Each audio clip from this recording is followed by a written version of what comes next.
PN junction diode cover करेंगे, biasing cover करेंगे, biasing में भी फॉरवर्ड बायस कवर करेंगे, रिवर्स बायस कवर करेंगे, प्लस में अपने आईवी ग्राफ या वीआई ग्राफ, वीआई कैरेक्टरिस्टिक्स उसको भी कवर करेंगे, जो प्रैक्टिकल के अंदर आपके एक मेजर प्रैक्टिकल है उसको भी अपने कवर करने वाले। तो बिना किसी टाइम के सबसे पहले बात करते हैं व्हाट इज सेमीकंडक्टर डायोड या पीएन जंक्शन डायोड। सेमीकंडक्टर मतलब पी या एन, पीएन।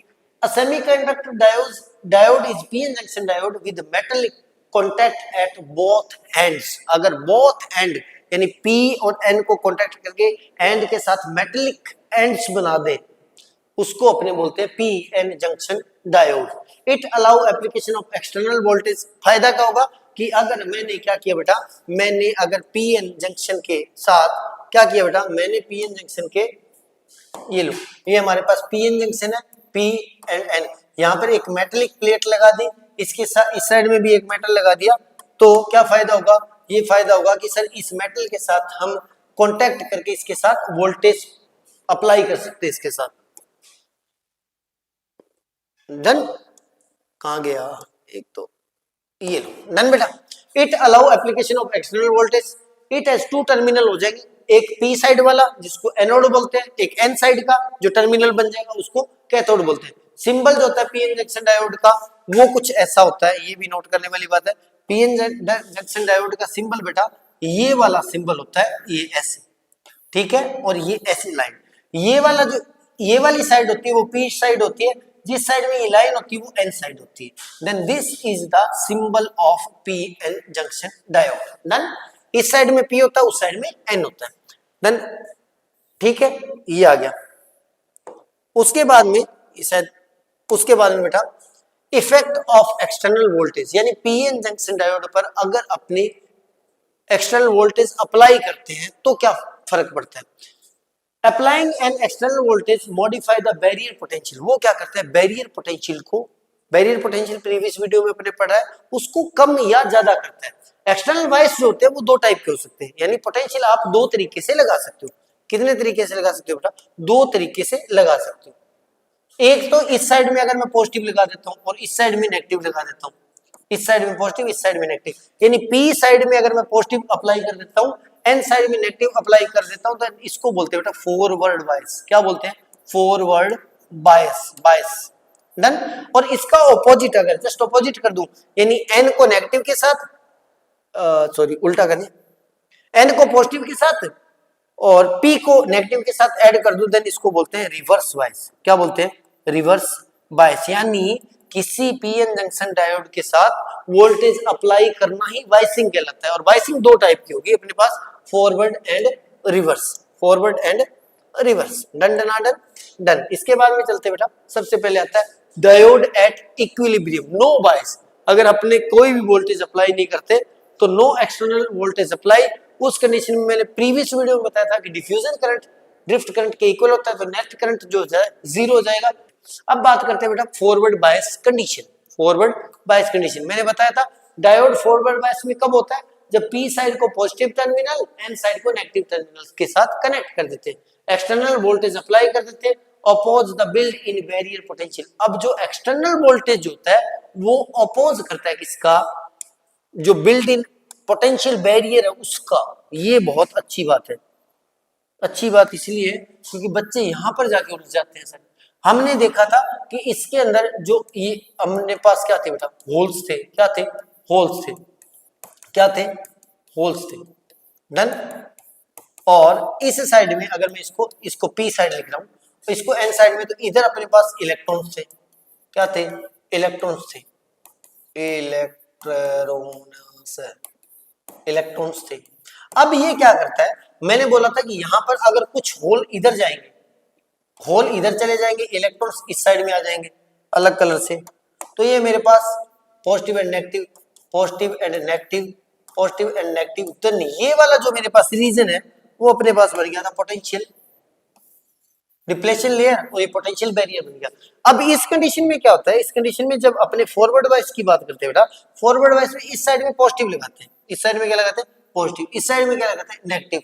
तो जो एक्सटर्नल वोल्टेज है, ये एक्सटर्नल वोल्टेज अप्लाई कर रहे हैं, वो इस पोटेंशियल डिफरेंस, पोटेंशियल बैरियर के ऑपोजिट काम करेगा। क्योंकि एक्सटर्नल पोटेंशियल जो है वो तो हायर टू लो, क्योंकि इधर पॉजिटिव है उधर नेगेटिव है, और जबकि जो पोटेंशियल बैरियर उसमें क्या होगा बेटा, इधर पॉजिटिव है उधर नेगेटिव है। देन जो अगर इसमें पूछा जाए इफेक्टिव पोटेंशियल, ये क्वेश्चन पूछा जा सकता है बेटा, इफेक्टिव पोटेंशियल कितना होता है किसके अंदर, फॉरवर्ड वाइज के अंदर, एफ बी लिख देता हूं। और दूसरा अपने अगर रिवर्स बायस की बात करें, किसकी बात करें बेटा, रिवर्स बायस की बात करें, देन पहले तो इसकी इफेक्टिव पोटेंशियल की बात करें तो जो एक्सटर्नल पोटेंशियल है वी एक्सटर्नल, यहां पे लिख देता हूं मैं बेटा इफेक्टिव पोटेंशियल, वी इफेक्टिव जो आएगा वो आ जाएगा V external minus V naught बोलता हूं। और वी नोट क्या है बेटा, पोटेंशियल बैरियर का डिफरेंस। इसका मतलब बाहर से अप्लाई कर रहा हूं मैं, मान लेते 50 वोल्ट, और ये बैरियर माइनस मतलब प्लस का 2 वोल्ट है, लेकिन इसकी डायरेक्शन ऑपोजिट है, देन ये कुल मिला के बन जाएगा प्लस का 50 माइनस का 2, कुल मिला के 48 वोल्ट, ये इफेक्टिव आएगा। वी इफेक्टिव क्या आ जाएगा, V external minus V naught. V naught क्या है, पोटेंशियल बैरियर। डन।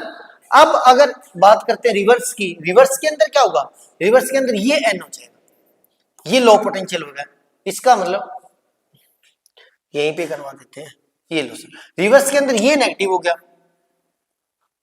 ये भगवान कहां कर दिया, ये नेगेटिव हो गया, ये पॉजिटिव हो गया।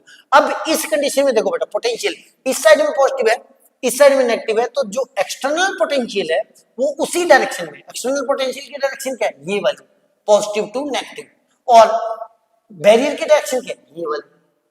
देन इस कंडीशन में क्या होगा, वो जो एक्सटर्नल वोल्टेज है, अप्लाइड वोल्टेज है, वो in the direction of potential barrier होगा।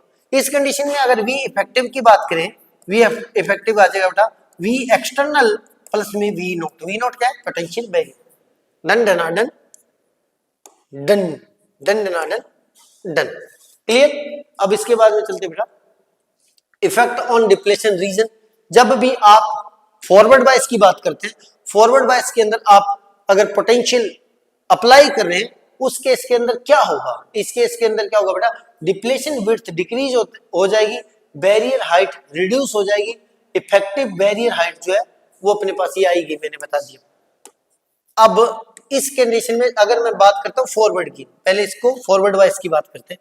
अगर अपने फॉरवर्ड की बात करें तो इस कंडीशन में क्या होगा, ये वाला जो एक्सटर्नल पोटेंशियल है, ये मैंने बोला ये 50 वोल्टेज है, ये तो अब ये क्या करेगा, अगर ये इधर पॉजिटिव इलेक्ट्रोड्स के साथ मैंने कनेक्ट कर दिया, तो ये पॉजिटिव पोटेंशियल वो है उन होल्स को ऐसे क्या करेगा, पुश करेगा। इधर से नेगेटिव जो पोटेंशियल है वो इन इलेक्ट्रॉन को पुश करेगा। जब ये पुश होंगे तो ये जो अगर डिप्लेशन लेयर इतनी है बेटा, तो ये दोनों साइड से इसको क्या मिलेगा, पुश मिलेगा, तो डिप्लेशन लेयर क्या होती जाएगी, डिप्लेशन लेयर की विड्थ जो है वो डिक्रीज होती जाएगी।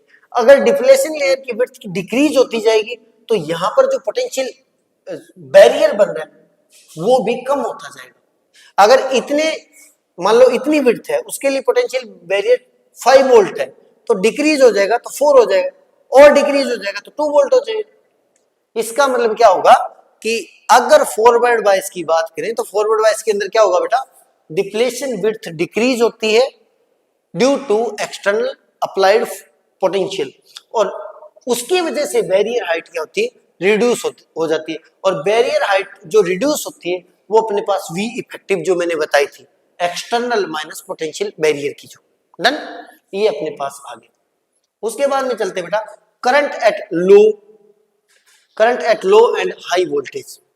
अब जब अपने स्मॉल वोल्टेज अप्लाई करते हैं किसकी केस के अंदर, फॉरवर्ड बायस की केस के अंदर, तो बैरियर स्लाइटली रिड्यूस, बैरियर कम हो जाता है, पोटेंशियल बैरियर क्या हो जाता है, कम हो जाता है। Few carries cross junction, small current मिलता है। इसका मतलब क्या है कि अगर मैं इसके अक्रॉस लो वोल्टेज अप्लाई कर दूं बेटा, क्या अप्लाई कर दूं, लो वोल्टेज अप्लाई कर दूंगा, तो पोटेंशियल बैरियर थोड़ा सा डिक्रीज हो जाएगा, डिप्लेशन लेयर डिक्रीज हो जाएगी, जिसकी वजह से पोटेंशियल बैरियर कम हो जाएगा, जिसकी वजह से लो पोटेंशियल बैरियर से कुछ जो होल्स है, सम होल्स या इलेक्ट्रॉन जो क्या होंगे वो ट्रांसफर हो सकते, कुछ ही, अगर कुछ होल ट्रांसफर हो पाएंगे, देन करंट जो होगा वो कम होगा, स्मॉल अमाउंट के अंदर क्या होगा बेटा, स्मॉल अमाउंट के अंदर हो जाए। It means small applied voltage होगी तो बैरियर स्लाइटली रिड्यूस, थोड़ा सा छोटा होगा, फ्यू कैरियर क्रॉस जंक्शन करेंगे, स्मॉल करंट आएगा। लेकिन अगर मैं हाई पोटेंशियल को अप्लाई कर दूं, high applied voltage, barrier greatly reduce, तो बैरियर बहुत ज्यादा क्या हो जाएगा बेटा, अगर हाई पोटेंशियल तो इसको पुश करते करते बिल्कुल खत्म हो जाएगा, लगभग क्या हो जाएगा, खत्म। तो इसकी वजह से क्या होगा बेटा, होल्स और जो है इलेक्ट्रॉन्स है वो मोर कैरियर क्रॉस जंक्शन, ज्यादा जो चार्ज कैरियर है यानी number of holes and electrons क्या करेंगे, जंक्शन को क्रॉस करेंगे, जिसकी वजह से करंट इंक्रीज होगा रैपिडली। क्या होगा, रैपिडली। इसका मतलब ये है कि आप अगर इसको ग्राफ में प्लॉट करोगे तो कैसे होगा, शुरुआत के अंदर क्या होगा बेटा, शुरुआत के अंदर अगर मैं ये V और ये I बना लेते हैं, ये हमारे पास I है सर, ये मेरे पास V है, एक मिनट, ठीक है, ये मेरे पास V है क्योंकि कई बार कैमरा बंद हो जाता है। देन शुरुआत के अंदर क्या होगा बेटा, पोटेंशियल बैरियर डिक्रीज होता जाएगा, स्मॉल वोल्टेज के लिए पोटेंशियल बैरियर डिक्रीज होता जाएगा, तो थोड़ा हल्का हल्का करंट इंक्रीज होगा। फिर एक स्पेसिफिक टाइम आएगा जब ये बिल्कुल खत्म हो जाएगा, एकदम से रैपिडली करंट इंक्रीज होगा। यानी इस केस के अंदर ग्राफ कुछ ऐसा आ जाएगा, मैं इसको अलग कलर से डिनोट, धीरे धीरे करके इंक्रीज होते होते होते होते होते होते एक स्पेसिफिक टाइम आएगा जहां पे ऐसे इंक्रीज हो जाएगा। जिस वोल्टेज पर वो होता है, जिस वोल्टेज पर ये रैपिडली इंक्रीज होता है, इसको बोलते हैं बेटा नी वोल्टेज। नी वोल्टेज क्या बोलते हैं, नी वोल्टेज बोलते हैं। डन, ये अपने पास फॉरवर्ड वाइज का ग्राफ हो गया। इसी ग्राफ को बोलते हैं आई वी कैरेक्टरिस्टिक्स, या फिर आई वी ग्राफ मान लो, या वी आई मान लो। वी आई वी का मतलब क्या हो गया, graph between potential and current, V and I. अब इसके बाद में आगे चलते हैं बेटा।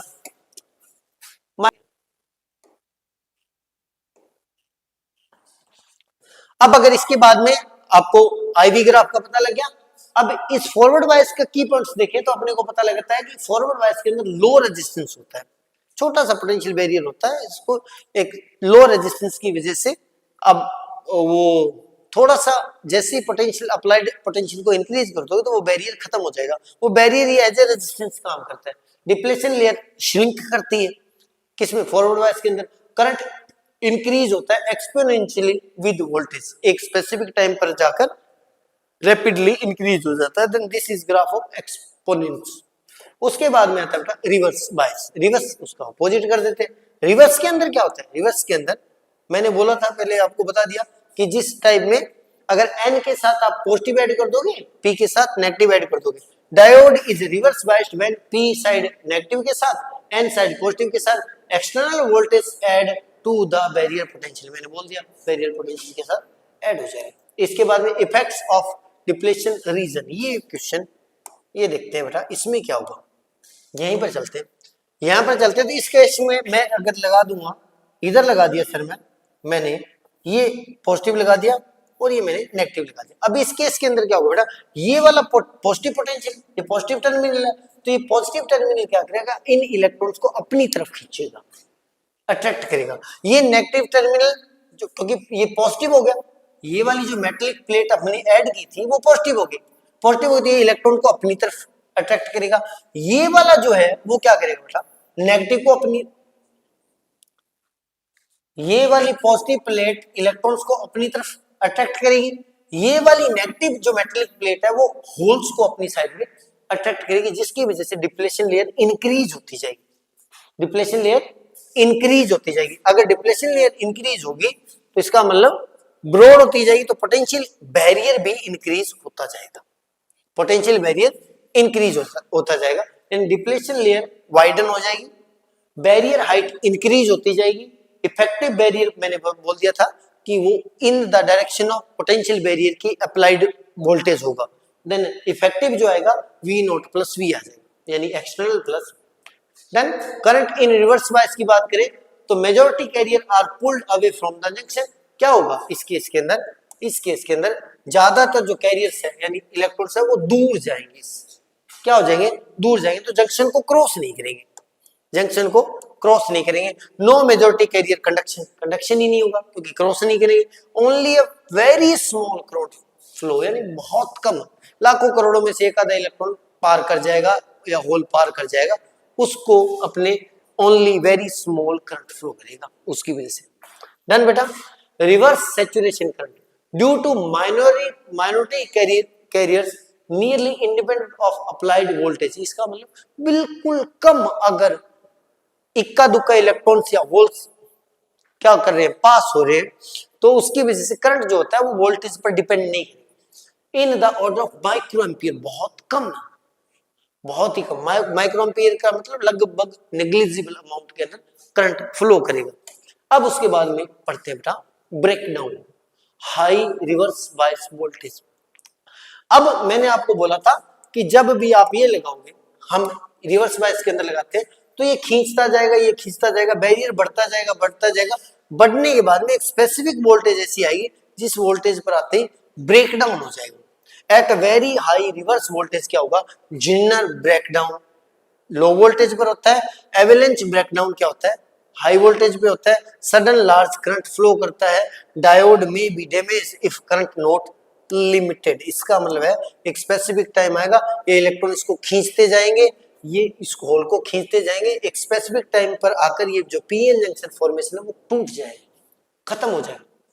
पीएन जंक्शन का फॉर्मेशन अभी तक ये सिस्टमेटिक वे से चल रहा था, ये इंक्रीज होते होते होते एक स्पेसिफिक वोल्टेज के बाद में आके ये जो पीएन जंक्शन फॉर्मेशन है, ये बैरियर वगैरह सब डैम खत्म हो जाएगा। ये क्या हो जाएगा बेटा, खत्म हो जाएगा। उसको अपने बोलते हैं breakdown of PN junction. क्या बोलते हैं, breakdown of PN junction. इसका मतलब अगर मैं इसके अंदर आईवी ग्राफ प्लॉट करूं, कहां गया ये वाला ग्राफ, इधर वाला जो करंट मेरे पास आ रहा था बेटा, ये वाला करंट आएगा मिली एम्पियर के अंदर, क्योंकि अपने बात करें फॉरवर्ड बायस की एफबी के अंदर। रिवर्स के अंदर बात करें तो करंट बहुत स्मॉल होता है, बहुत स्मॉल होता है, बहुत स्मॉल होता है, वो भी माइक्रो एम्पियर के अंदर आता है बेटा। ये इस साइड में रिवर्स को मैं डिनोट कर रहा हूं, तो एक स्पेसिफिक टाइम आएगा जब एकदम से करंट बहुत सारा इंक्रीज हो जाएगा। उस कंडीशन को अपने बोलते हैं breakdown of PN junction diode. Breakdown of PN junction diode क्या बोलते हैं, breakdown of PN junction diode. और जिस नेगेटिव पोटेंशियल पर ये होगा उसको बोलते हैं बेटा ब्रेकडाउन वोल्टेज। क्या बोलते हैं, ब्रेक डाउन वोल्टेज। क्या बोलते हैं, ब्रेक डाउन वोल्टेज।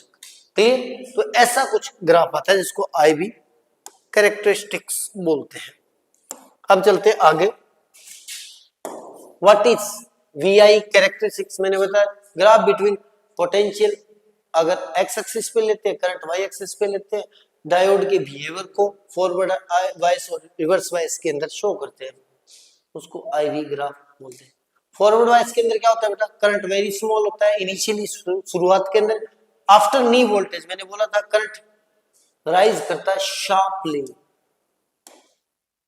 यही था, आफ्टर नी वोल्टेज शार्पली इंक्रीज करता है। उसके बाद में नी वोल्टेज, ये क्वेश्चन बनता है, सिलिकॉन के लिए होती है 0.7 वोल्ट और जर्मेनियम के लिए 0.3 वोल्ट होती है बेटा।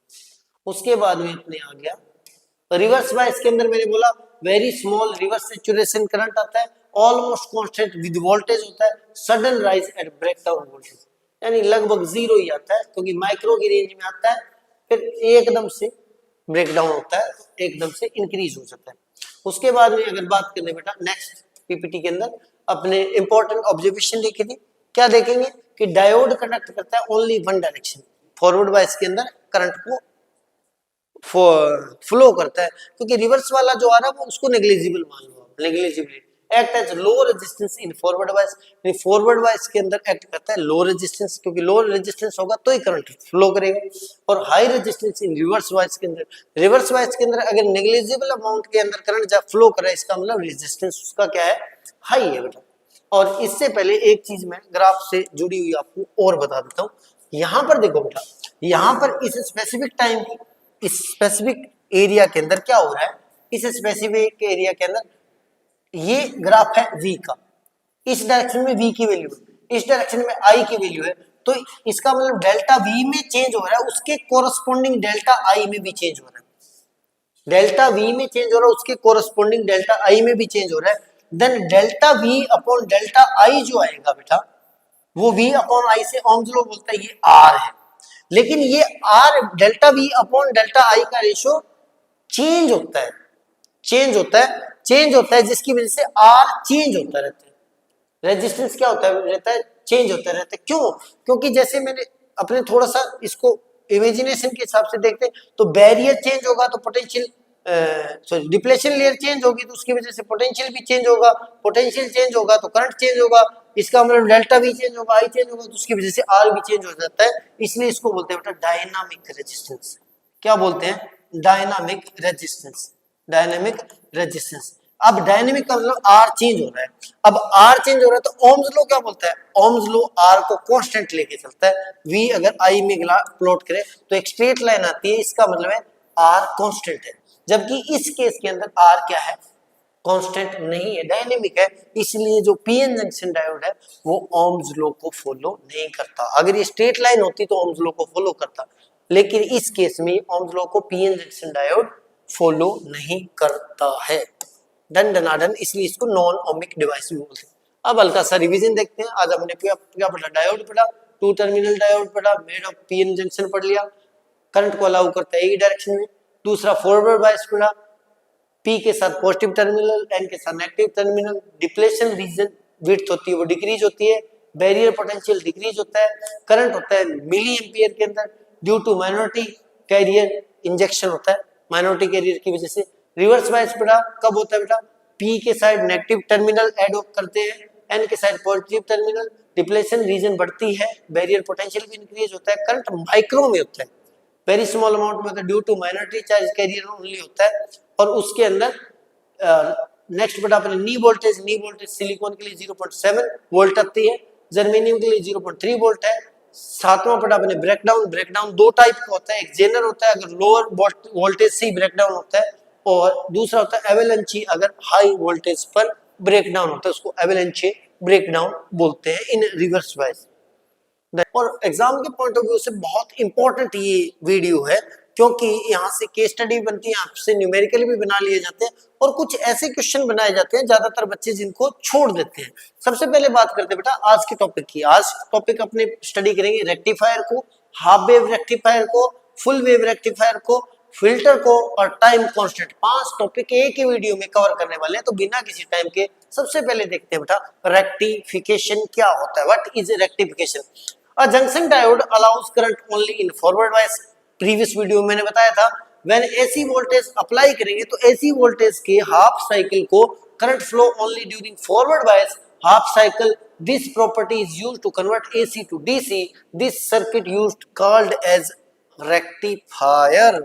इसका मतलब मैंने आपको बोला था प्रीवियस वीडियो के अंदर, सर जो पीएन जंक्शन डायोड होता है, क्या होता है? पीएन जंक्शन डायोड होता है, उसके अंदर अगर आप एसी अप्लाई करते हो, बेटा क्या करते हो बेटा? एसी अप्लाई करते हैं तो एसी के अंदर ये वाला जो पॉजिटिव हाफ साइकिल है उसके लिए तो ये रहेगा फॉरवर्ड वाइस के अंदर, फॉरवर्ड वाइस के अंदर रहेगा तो क्या करेगा बेटा? करंट को अलाउ करेगा पास होने के लिए। और जैसे इसका जो नेगेटिव हाफ साइकिल आएगा तो ये जो है वो हो जाएगा रिवर्स बायस के अंदर। रिवर्स बायस के अंदर होने की वजह से रिवर्स बायस के अंदर पीएन जंक्शन जो है वो चार्ज को या करंट को फ्लो नहीं करता, जिसकी वजह से जो ये वाला पार्ट है ये हट जाएगा। अब हम इनपुट तो दे रहे हैं ये वाला सोर्स, इनपुट हम क्या दे रहे हैं बेटा? इनपुट किसी पीएन जंक्शन को ये वाला दे रहे हैं और आउटपुट में हमें only and only positive half cycle ही मिल रहा है। इस प्रोसेस को अपने बोलते हैं रेक्टिफिकेशन। दिस सर्किट यानी पीएन जंक्शन डायोड का सर्किट जो होता है उसको अपने बोलते हैं रेक्टिफायर। और रेक्टिफायर होता है क्या? एक ऐसा PN junction diode based circuit होता है जो एसी को चेंज करता है बेटा डीसी के अंदर। किसको? एसी को चेंज करता है डीसी के अंदर। डन डनाडन डन, क्लियर। अब इसके बाद में चलते आगे। सबसे पहले आता है बेटा रेक्टिफायर जो होते हैं वो दो टाइप के होते हैं, यानी ये सर्किट भी आगे दो टाइप की बना सकते हैं। एक बना सकते हैं बेटा हाफ वेव रेक्टिफायर, दूसरा बना सकते हैं full wave rectifier. Half wave rectifier क्या होता है? जिसमें हाफ वेव जो है हम एसी जो इनपुट कर रहे हैं बेटा, क्या इनपुट कर रहे हैं हम? सर एसी इनपुट कर रहे हैं जो हम एसी इनपुट कर रहे हैं उसकी भी हाफ वेव अपने को आउटपुट में मिले। यानी अगर मैं इनपुट करता हूं ये वाली उसके अंदर, उस सर्किट के अंदर, और मुझे आउटपुट मिले हाफ वेव पॉजिटिव वाली, फिर उसके बाद में जो नेगेटिव वाली है वो मिस हो जाए, उसके बाद में फिर हाफ वेव पॉजिटिव पॉजिटिव वाली हाफ वेव मिल जाए पूरी वेव में से, देन उसको बोलते हैं हाफ वेव रेक्टिफायर। ये क्या किससे बना होता है बेटा? वन डायोड बेस्ड होता है, इस पे एक ही डायोड होता है, डायोड कनेक्टेड होता है सीरीज के अंदर विद लोड रेजिस्टेंस के साथ कनेक्टेड होता है।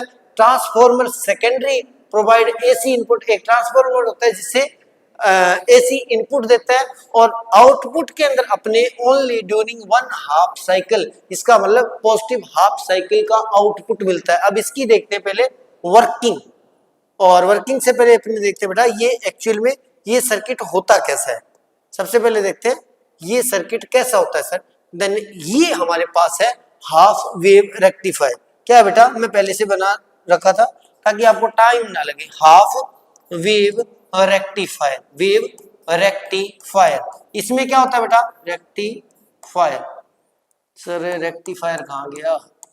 ये लो रेक्टिफायर। अब इसमें क्या होता है बेटा? ओनली सिंगल डायोड होता है, एक ट्रांसफॉर्मर होता है जो एसी इनपुट देता है, उसके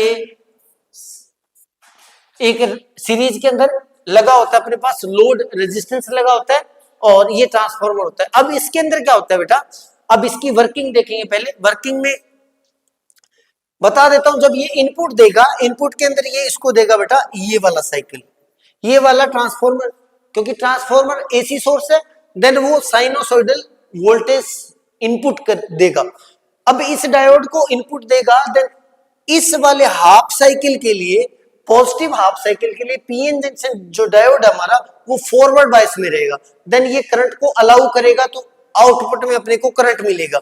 जब ये नेगेटिव हाफ साइकिल आएगा, देन ये वाला पीएन जंक्शन डायोड है वो रिवर्स बायस में आ जाएगा, तो रिवर्स बायस में करंट को अलाउ नहीं करता, तो रिजल्ट के अंदर अपने को आउटपुट नहीं मिलेगा। तो अगर अपने फुल वेव देते हैं तो अपने को हाफ वेव ही मिलेगी। अब अपने इसकी वर्किंग को पढ़ते हैं।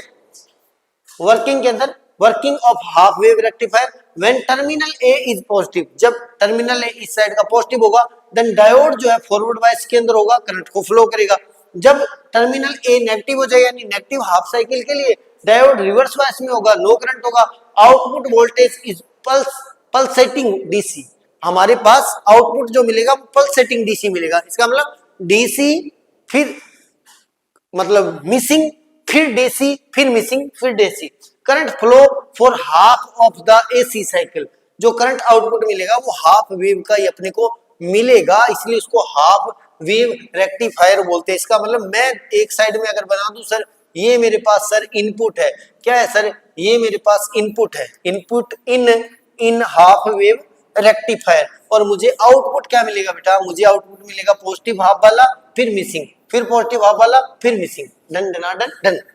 उसके बाद में नेक्स्ट चलते हैं बेटा, नेक्स्ट चलते हैं, ये अपनी वर्किंग हो गई।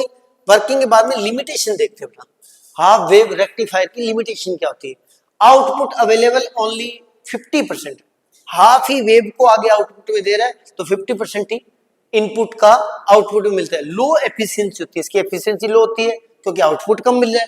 हाई रिपल कंटेंट होता है, हाई रिपल, रिपल का मतलब होता है जब भी आप एसी को डीसी में चेंज करते हो, एसी को डीसी में चेंज करते हो तो आप 100% एसी को डीसी में चेंज नहीं कर पाते, थोड़ी बहुत एसी उसके अंदर रहती है जिसकी वजह से डीसी फ्लक्चुएट करती है। उस डीसी को, उस फ्लक्चुएशन को अपने बोलते हैं रिपल। तो हाफ वेव के अंदर हाई रिपल होता है।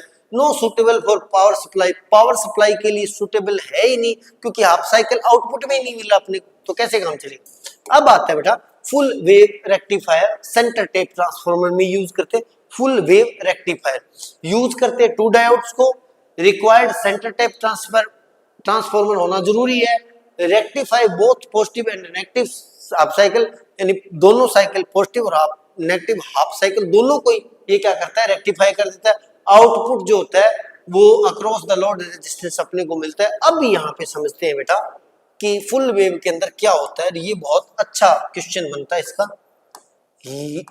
कहाँ गया? ये है, this is full wave rectifier. Full wave rectifier के अंदर ध्यान रखना बेटा, जो ट्रांसफार्मर होता है वो सेंटर टेप ट्रांसफार्मर होता है। सर आप बोलोगे सेंटर टेप ट्रांसफार्मर क्या होता है, इसका क्या बेनिफिट है? इसका बेनिफिट ये है बेटा कि इसकी जो सेकेंडरी जो कॉइल होती है, सेकेंडरी कॉइल होती है, उसके सेंटर में से एक कोई कनेक्शन लिया जाता है, एक वायर लगाया जाता है। तो उसकी वजह क्या होगी सर, इसका फायदा क्या हुआ? इसका फायदा ये हो गया कि ये अब जो उसके अंदर जो काम कर रहा था, इसके अंदर अब ये टर्मिनल के जैसे काम करता है। इधर वाला अलग टर्मिनल है और इधर वाला अलग टर्मिनल के जैसे काम करता है। इसका मतलब ये ऊपर वाला अगर पॉजिटिव है तो उसी टाइम में ये नीचे वाला पार्ट नेगेटिव हो जाएगा, इसलिए सेंटर टाइप किया जाता है। सेंटर टाइप का मतलब अब इसका अपने को बेनिफिट क्या मिलेगा? तो इसका मतलब ये एक तरह से ये सोर्स बन गया अपने पास, ये वाला बन गया, जो स्पेसिफिक हाफ टाइम इंटरवल के बाद में अल्टरनेट हो जाएगा, पॉजिटिव नेगेटिव की जगह नेगेटिव पॉजिटिव की जगह। देन ये हमारे पास डबल आउटपुट लेने के लिए सेंटर टैप किया जाता है, डबल इनपुट लेने के लिए। तो कुछ इनपुट इधर भी मिलेगा, इधर भी मिलेगा। और यहाँ पे ध्यान रखना बेटा, इसको अपने कर देते हैं, ये अपने पास लोड रेजिस्टेंस RL है और इसको अपने कर दिया जाता है, क्या किया जाता है? अर्थिंग। अब यहाँ पे देखना बेटा, इसके अंदर दो डायोड्स होते हैं। क्या होते हैं? दो डायोड्स होते हैं और RL लगा होता है। अब इस केस के अंदर क्या होगा, यहाँ पे जो आउट अपने इनपुट देंगे, जब भी इनपुट देंगे तो इनपुट के अंदर क्या होगा बेटा, जिस टाइम पे ये पॉजिटिव हुआ, ऊपर वाला terminal as a positive work करेगा, उस टाइम पे ये पॉजिटिव होगा तो ये पॉजिटिव नेगेटिव, इसका मतलब ये हो गया बेटा फॉरवर्ड वाइस के अंदर, FB वाइस के अंदर, फॉरवर्ड वाइस के अंदर हो गया। तो जिस साइड में ऊपर वाला पॉजिटिव के जैसे वर्क करेगा, नीचे वाला नेगेटिव होगा, तो इसका मतलब ये नेगेटिव हो गया, ये पॉजिटिव होगा, देन ये हो गया अपने पास रिवर्स वाइस के अंदर। किसके अंदर हो गया बेटा? रिवर्स वाइस के अंदर। जिस हाफ साइकिल के लिए ये फॉरवर्ड में आएगा, उसी में ये क्या होगा? रिवर्स में होगा। जब ये फॉरवर्ड में होगा तो करंट को अलाउ करेगा, उसी स्पेसिफिक उसी टाइम के लिए ये रिवर्स में होगा तो ये करंट को अलाउ नहीं करेगा। जिस उस पॉजिटिव हाफ साइकिल के बाद में क्या होगा बेटा, इस हाफ साइकिल के बाद में जब नेगेटिव हाफ साइकिल आएगा, उस कंडीशन में ये पॉजिटिव हो जाएगा, वो नेगेटिव हो जाएगा। इस कंडीशन में क्या होगा बेटा, ये फॉरवर्ड में चला जाएगा और ये रिवर्स में चला जाएगा। इस कंडीशन में ये अलाउ करेगा और वो अलाउ नहीं करेगा। इसका मतलब इस वाले के लिए अगर ऊपर वाला फॉरवर्ड है तो इसी वाले के लिए पार्ट के लिए नीचे वाला रिवर्स के अंदर डायोड है, D1 और D2। इसको D1 लिख देता हूं, इसको D2 लिख देता हूं। एंड जिस कंडीशन के लिए ये वाला फॉरवर्ड है, उसके लिए दूसरे वाला रिवर्स के अंदर। इस हिसाब से एक को तो ये आउटपुट में दे देगा हाफ साइकिल, एक डायोड तो, और एक डायोड इस हाफ साइकिल को आउटपुट में देगा। ये अपने समझने वाली बात थी। अब अगर इसकी बात करते बेटा, फुल वेव रेक्टिफायर अपने पास पता लग गया। अब वर्किंग देखते हैं। वर्किंग में व्हेन A इज पॉजिटिव होगा, देन उस कंडीशन में D1 जो है वो फ्लो करेगा करंट को, यानी पॉजिटिव, यानी फॉरवर्ड वाइस में होगा, और D2 ऑफ के जैसे काम करेगा क्योंकि वो रिवर्स वाइस में होगा। व्हेन B इज पॉजिटिव, जब दूसरा B पॉजिटिव हो जाएगा, उस कंडीशन में क्या होगा, D2 कंडक्ट करेगा और D1 क्या करेगा, एक्ट करेगा एज ऑफ, क्योंकि वो रिवर्स के अंदर हो जाएगा। Each diode conduct for alternate. अगर इस साइकिल के लिए D1 काम कर रहा है तो इस साइकिल के लिए D2 काम करेगा। इस साइकिल के लिए D1 फॉरवर्ड के अंदर है तो इस साइकिल के लिए D2 फॉरवर्ड के अंदर है। Clear? Then output is present during entire cycle. तो आउटपुट में अपने को पूरा कंप्लीट साइकिल मिलने वाला है। अब अगर अपने देखते हैं बेटा इनका कंपैरिजन, हाफ वेव रेक्टिफायर और फुल वेव रेक्टिफायर का, तो हाफ वेव के अंदर क्या होता है, output only in one half cycle होता है, लेस एफिशिएंट है। फुल वेव के अंदर इसका जस्ट ऑपोजिट है, बोथ हाफ साइकिल आते हैं, मोर एफिशिएंट है और लो रिपल होता है। रिपल मैंने बता दिया, इसके अंदर हाई रिपल होता है। इसके बाद में आता है बेटा nature of rectified output. Nature of rectified output, जब भी रेक्टिफिकेशन के बाद में हमें आउटपुट मिलता है, आउटपुट के अंदर अपने को डीसी मिलती है, वो डीसी का नेचर क्या होता है, रेक्टिफाइड वोल्टेज के अंदर यूनि डायरेक्शन होती है, एक डायरेक्शन, क्योंकि डीसी मिल रही है अपने को, note steady DC. Steady DC नहीं मिलती, स्टेडी मतलब कांस्टेंट डीसी नहीं मिलती, हल्का फुल्का उसके अंदर एसी का अमाउंट होता है, जिसकी वजह से वो फ्लक्चुएट करती है। Consistent of half sinusoidal pulse and contain AC ripple. उसके अंदर क्या होता है बेटा, एसी रिपल्स होते हैं। क्लियर? अब नीड फॉर फिल्टर, अब मैंने बोला था कि जो भी आप एसी को डीसी में चेंज करते हो तो वो 100% कंप्लीटली डीसी के अंदर चेंज नहीं होती, उसके अंदर स्मॉल अमाउंट के अंदर एसी एग्जिस्ट करती है, एसी होती है, जिसकी वजह से वो रिपेल करती है। अब हमें नीड पड़ती है फिल्टर की। फिल्टर क्या होते हैं? फिल्टर छानने वाले। फिल्टर क्या करेंगे बेटा, उस जो बची हुई जो उसके अंदर एसी उसको फिल्टर कर देंगे, अलग कर देते हैं, उसको बोलते हैं filter.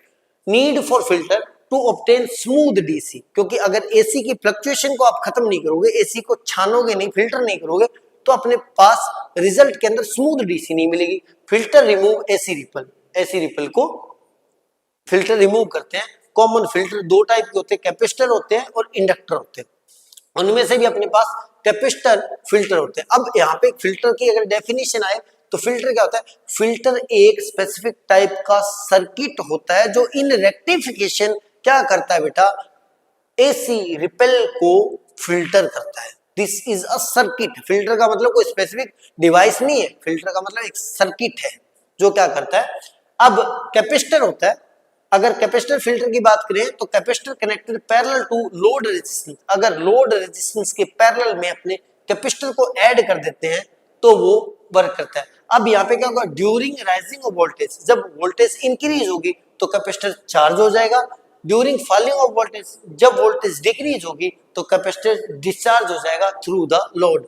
Maintain output near peak value, क्या करेगा, पीक वैल्यू के पास रखेगा। अब इसमें भी आपके क्वेश्चन कैसे बनता है, अब ये हाँ कैपेसिटर ही यूज क्यों करते हो, ये भी सोचने वाली बात है। अब अगर एक बढ़िया क्वेश्चन ये बनता है कि सर फिल्टर में कैपेसिटर ही यूज क्यों किया सर्किट के अंदर, तो देखो बेटा हमारे पास मान लो तो ये इनपुट था और हमने इसका रेक्टिफिकेशन कर दिया, ये एक रेक्टिफायर हो गया। रेक्टिफायर मतलब सर्किट होगा, मैं लिख देता हूँ RCT रेक्टिफायर, RCF लिख दूं रेक्टिफायर, और यहां से हमें आउटपुट मिल रहा है, आउटपुट डीसी के अंदर मिल रहा है।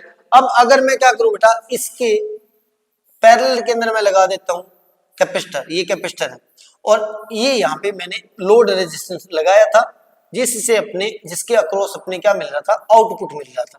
अब यहाँ पे गेम चेंजिंग बात आती है कि सर आपने कैपेसिटर यूज क्यों किया, आपने कैपेसिटर यूज क्यों किया, ये समझने वाली बात है बेटा, बहुत इंपॉर्टेंट बात है कि कैपेसिटर ही यूज क्यों किया।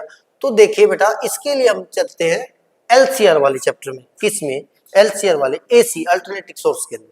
जब आपको पता है कि जब भी आप किसी सर्किट के अंदर कैपेसिटर अप्लाई करते हो, क्या अप्लाई करते हो बेटा, कैपेसिटर अप्लाई करते हो और उसके अंदर एसी सोर्स, अगर एसी वोल्टेज इनपुट करते हो किसी कैपेसिटी के अंदर, उस कंडीशन में XC जो होता है वो होता है बेटा 1/ωc। XC जो होता है वो होता है बेटा 1/ωc। XC क्या होता है, कैपेसिटिव रिएक्टेंस, एक्ट करता है एज अ रेजिस्टेंस, क्या करता है, एक्ट करता है एज अ रेजिस्टेंस। अगर ओमेगा की वैल्यू पुट करूं तो XC इक्वल टू आ जाएगा 1/2πf/c,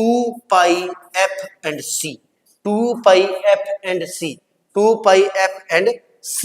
अब यहाँ पे समझ लेते बेटा कि इस सर्किट के अंदर मेरे पास दोनों चीजें आ रही है, क्या आ रही है मेरे पास सर, AC भी आ रही है और मेरे पास DC भी आ रही है। क्यों, क्योंकि सर AC प्लस में DC इसीलिए आ रही है क्योंकि हमने अभी तक फिल्टर नहीं किया, फिल्टर नहीं किया तो डीसी प्योर नहीं मिल रही, तो मुझे एसी भी मिल रही है और डीसी भी मिल रही है। अब जो एसी होती है वो तो मिलेगी सर ऐसे, क्या मिलेगी ऐसे, और डीसी जो होगी वो मुझे मिलेगी पॉजिटिव, लगभग पॉजिटिव, ऐसे मान लेते हैं ऐसी भी, लेकिन पॉजिटिव ही रहेगी।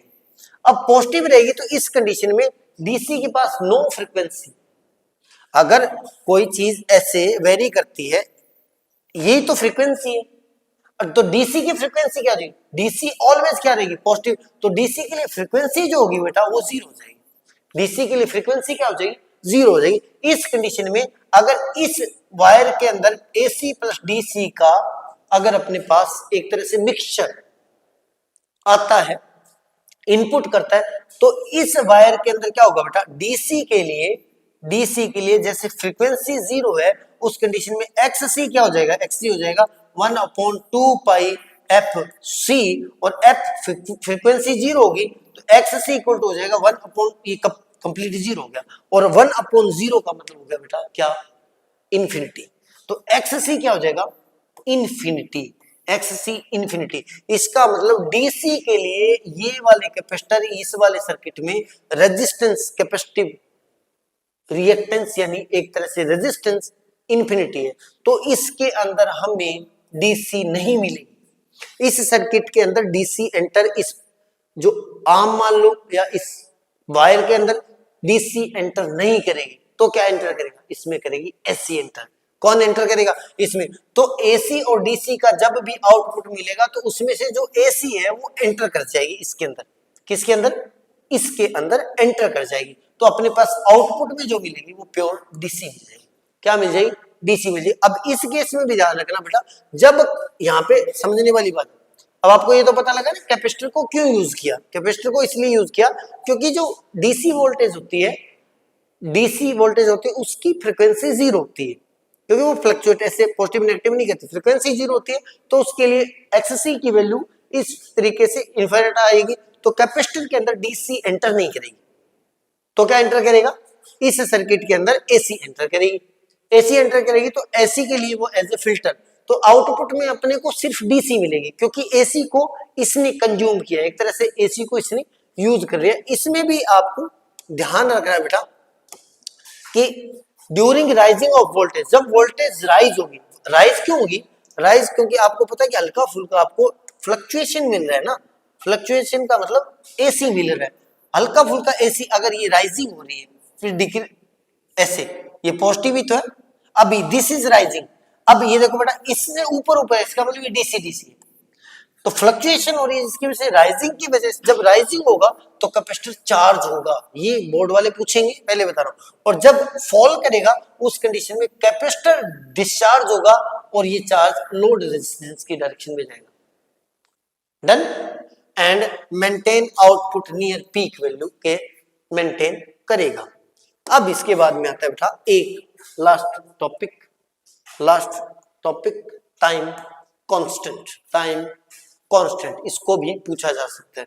जैसे कि अपने अभी रेक्टिफायर की बात की, रेक्टिफायर के लिए हमने क्या यूज किया, लोड रेजिस्टेंस के पैरेलल के अंदर कैपेसिटर यूज कर लिया, RL के पैरेलल में हमने कैपेसिटर को यूज किया है।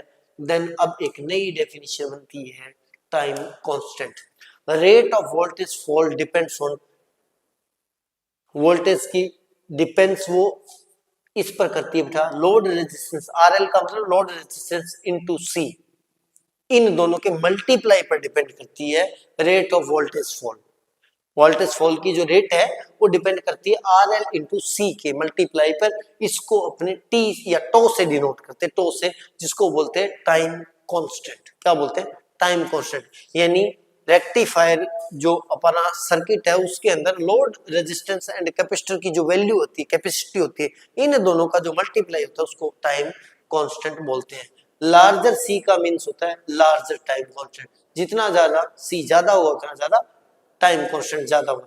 Larger capacitor used in power supply, इसलिए कैपेसिटर लार्जर यूज करते हैं। Output voltage become almost steady, अब क्या होगा, जो इसकी वजह से ऑलमोस्ट स्टेडी करंट मिलेगा, यानी विदाउट एनी फ्लक्चुएशन, लगभग कांस्टेंट मिलता है। Then this is the time constant. And thank you आपको वीडियो पूरा देखने के लिए, और थैंक यू मुझे आपको पढ़ाने के लिए। तो अगर चैनल पर पहली बार आए तो इधर यहाँ पे सब्सक्राइब नाम का बटन लगवाया हुआ है हमने, उस पर क्लिक करें। उसके बाद में एक ऑप्शन आएगा ऑल, उसको सिलेक्ट करें और कमेंट सेक्शन के अंदर एक तो ये बताएं कि सर मैंने सब्सक्राइब कर लिया, और दूसरा ये बताएं सर वीडियो कैसा लगा।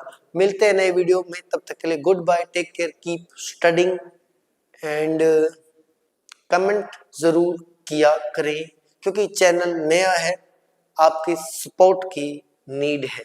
मिलते हैं नए वीडियो में, तब तक के लिए गुड बाय, टेक केयर।